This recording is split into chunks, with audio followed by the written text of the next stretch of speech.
Gospel ministries ప్రభు పేరిట మీకు వందనాలు తెలియజేసుకుంటున్నాను. దేవుని మహాకృపను బట్టి మీరందరూ క్షేమంగా ఉన్నారని నేను భావిస్తున్నాను. దేవుని కృపను బట్టి మేము కూడా క్షేమంగానే ఉన్నాం.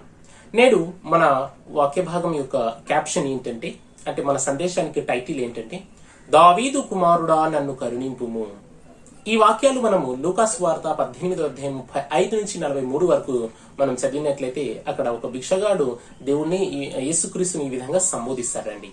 ఆ లేఖన భాగాల్లో మనం దేవుడు యొక్క రహస్యాలు ఏమున్నాయి, ఆ ఆత్మీయ మర్మాలు ఏమున్నాయి అనే విషయాలు మనం ఈరోజు తెలుసుకుందాం. లేఖన భాగాలు చదువుదాం. లూకాసు వార్త 18:35-43 వరకు. ఆయన ఎరికో పట్టణమునకు సమీపించినప్పుడు ఒక గుడ్డివాడు త్రోవ పక్కన కూర్చుండి భిక్షమడుగుకొనుచుండెను.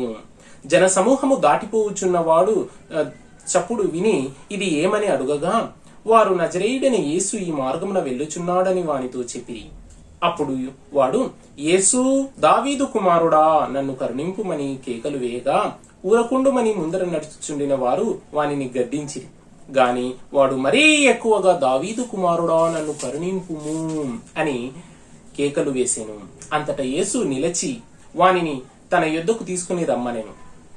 వాడు దగ్గరకు వచ్చినప్పుడు ఆయన, నేను నీకేమి చేయగోరుచున్నానని అడుగగా, వాడు, ప్రభువా చూపు పొందగోరుచున్నానెను. యేసు, చూపు పొందుము, నీ విశ్వాసము నిన్ను స్వస్థతపరిచెనని వానితో చెప్పెను. వెంటనే వాడు చూపు పొంది దేవుని మహిమపరచుచు ఆయనను వెంబడించెను. ప్రజలందరూ అది చూచి దేవునికి స్తోత్రము చేసిరి. దేవుని నామానికి మహిమ కలుగును గాక. ఈ కాంటెక్స్ట్ లో మనం గమనించినట్లయితే యేసు క్రీస్తు ఒక పిలుపుకు ఆయన స్పందించాడండి. ఆ పిలుపు ఏంటంటే, దావీదు కుమారుడా అనే పిలుపుకు ఆయన ఎంతగానో స్పందించినట్లు ఇక్కడ లేఖన భాగము నొక్కి వక్కానిస్తోన్నది. అందరూ యేసుక్రీస్తును కార్పెంటర్ అయినటువంటి యోసేఫు కుమారుడని భావించారు, మరియు కొందరైతే ప్రవక్త అని భావించారు. కానీ లేఖనానుసారము యేసుక్రీస్తు దావీదు కుమారుడని ఈ గుడ్డి భిక్షగాడు గుర్తించాడండి. What a great revolution he had. ఆ రెవల్యూషన్ ఆ గుడివాడికి రావడం అనేటువంటిది దైవ సంకల్పమేనండి. ఆ మాటలో ఏమున్నది అనే విషయాలు మనము మరింత లోతుగా ముందుకు వెళ్ళి తెలుసుకుందాం. ఇక్కడ Jesus Christ identity most important గా మనకు అర్థమవుతున్నదండి. అంటే ఆయన్ని గుర్తించడము వెనకల ఒక రెవల్యూషన్ దాగి ఉన్నట్లుగా మనకు గమనిస్తున్నాం.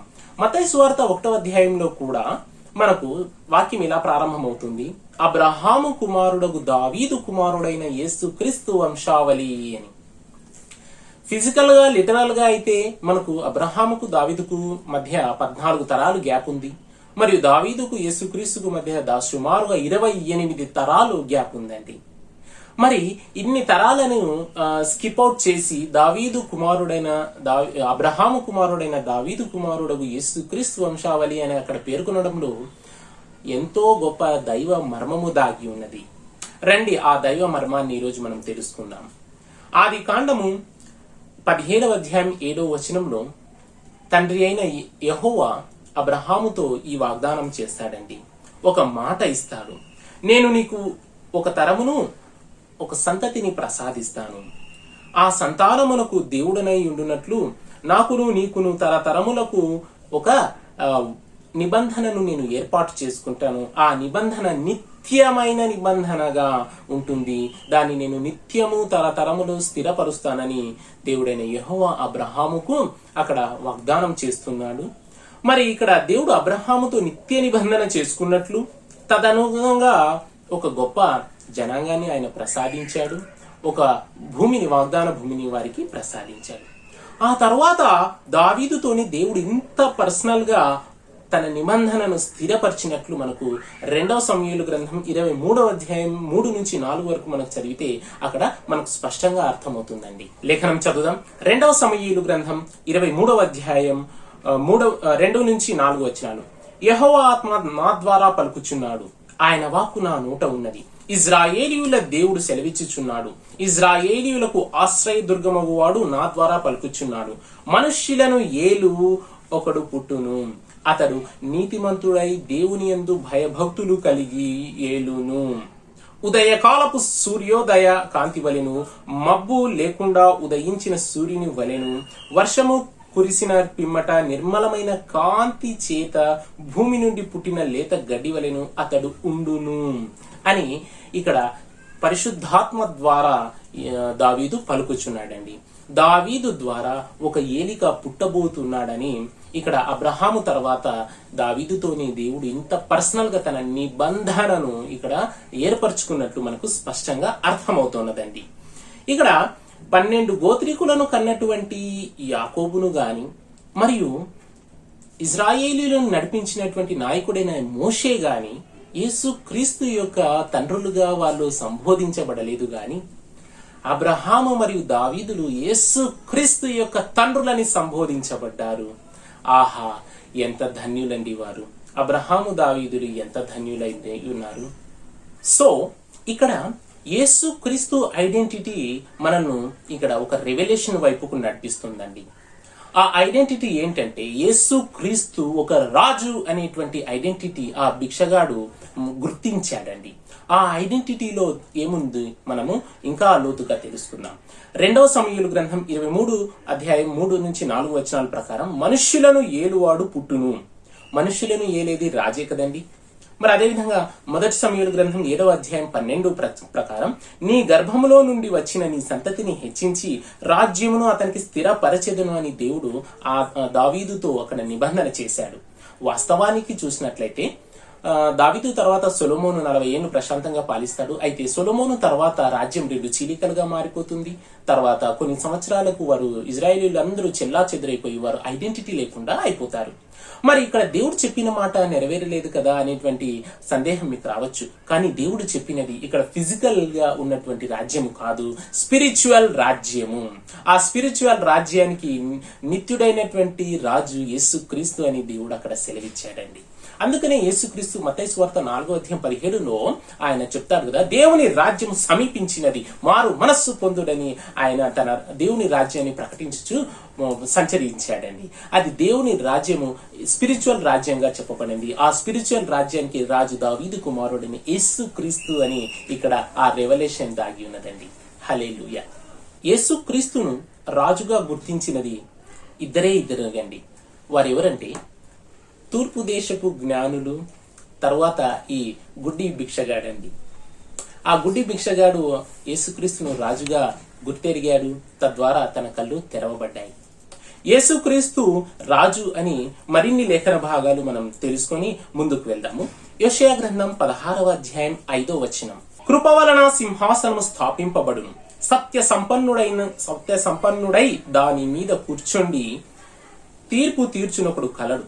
దావీదు గుడారములో అతడు ఆసీనుడై న్యాయము విచారించుచు న్యాయము జరిగించుటకై తీవరించును. చూసారా, దావీదు సంతతి ఒక సింహాసనం మీద కూర్చుంటాడని నిత్యముగా ఇక్కడ పరిశుద్ధాత్మ దేవుడు పలుకుతున్నాడు. ఆ నిత్యంగా కూర్చున్న వాడు యేసుక్రీస్తు అని మనకు లేఖనాలు స్పష్టంగా తెలుస్తున్నాయి. మరి ఒక లేఖన భాగం చదువుదాము. ఇర్మియా గ్రంథం 23వ అధ్యాయము 5-6 వరకు. యెహోవా ఇలాగూ ఆజ్ఞ ఇచ్చుచున్నాడు, రాబో దినములలో నేను దావీదునకు నీతి చిగురును పుట్టించెదను, అతడు రాజై పరిపాలన చేయును, అతడు వివేకముగా నడుచుకొనుచు కార్యము జరిగించును, భూమి మీద నీతి న్యాయములను జరిగించును. చూసారా, ఇక్కడ యెహోవా సెలవిస్తున్నాడు, దావీదునకు చిగురు పుట్టించెదను, అతడు రాజ్య పరిపాలన చేయును అని. ఆ దావీదు చిగురు ఎవరు? ఈ ఇర్మియా ప్రకటించినప్పుడు అప్పుడు దావీదు లేడు, సొలొమోను లేడు. మరి ఇక్కడ ఎవరి గురించి సెలవిస్తున్నాడంటే ఇక్కడ యేసుక్రీస్తు గురించి ఆయన సెలవిస్తున్నాడండి. మరి ఒక మాట, దానియేలు గ్రంథం 7వ అధ్యాయం 14వ వచనం, సకల జనులు రాష్ట్రములను ఆయా భాషలు మాట్లాడువారును ఆయనను సేవించినట్లు ప్రభుత్వమును మహిమయు ఆధిపత్యమును ఆయనకి ఇయ్యబడెను. ఆయన ప్రభుత్వము శాశ్వతమైనది, అదెన్నటికీ తొలగిపోదు. ఆయన పై లేఖన భాగాలన్నీ మనం పరిశీలించగా యేసుక్రీస్తు ఒక రాజు అని, ఆయన రాజ్యము శాశ్వతంగా ఉంటుందని మనకు స్పష్టమవుతున్నదండి. ఆ రెవల్యూషన్ ని గ్రహించాడు ఈ గుడివాడు. తద్వారా అతను చూపు పొందగలిగాడు. నేడు అనేక సమస్యలతో బాధపడుతున్న ఓ సహోదరి సహోదరుడా, నీ యొక్క ప్రతి సమస్యకు పరిష్కారం ఖచ్చితంగా యేసుక్రీస్తులో ఉంది. అయితే ఆ పరిష్కారము యొక్క ఐడెంటిటీ మీద ఆధారపడి ఉంది. నువ్వు యేసుని ఏమని ఐడెంటిఫై చేస్తున్నావు, ఆ ఐడెంటిటీలో నీ యొక్క పరిష్కారము దాగి ఉన్నది అని మనకు ఈ యొక్క సందేశాన్ని బట్టి మనకు అర్థమవుతున్నది. ఆ గుడివాడు యేసుక్రీస్తును దావీదు యొక్క కుమారుడని, ఆయన ఒక రాజు అని రెవల్యూషన్ ని గ్రహించాడు. తద్వారా తన యొక్క పరిష్కారము పొందాడు. నేను చూపు పొందుతాను దావీదు కుమారుడి ద్వారా అని ఆయన విశ్వసించాడు. ఆ విశ్వాసం వలన అతను స్వస్థత పొందుకొని ఉన్నాడు. నేడు యేసుక్రీస్తును నీవు ఏమని ఐడెంటిఫై చేస్తున్నావు? నీవు ఆయన్ని తండ్రిగా భావిస్తున్నట్లయితే నీకు ఎనలేని ఆదరణ లభిస్తుంది. నీవు ఆయన్ని బోధకుడు అని గమనిస్తే నీకు ఎనలేని అపార జ్ఞానము లభిస్తుంది. ఆయన నీవు సహోదరుడని భావిస్తే నీకు ఎనలేని కొండంత ధైర్యము లభిస్తుంది. ఆయన నీవు తల్లిగా భావిస్తే నీకు అపార ప్రేమ లభిస్తుంది. ఇలా నీ ఐడెంటిటీలో నీ పరిష్కారము దాగి ఉన్నది. ఇలా చెప్పుకుంటూ పోతే అనేక రకాల ఐడెంటిటీస్ లో ఆయన మనకు దర్శనమిస్తుంటాడండి. కనుక సహోదరుడా, నీ సమస్య ఏదైతే ఉందో ఆ సమస్య పరిష్కారం నీ యొక్క ఐడెంటిటీ అంటే క్రీస్తుని నువ్వు ఏ విధంగా ఐడెంటిటీ చేస్తున్నావో దాని మీద ఆధారపడి ఉందని ఈరోజు గమనించుకో. Hope you understood. God bless you. Thank you. ఆ రెవల్యూషన్ మనకందరికీ కలుగును గాక. మన ఆత్మీయ నేత్రములు తెరవబడును గాక. ఆమేన్.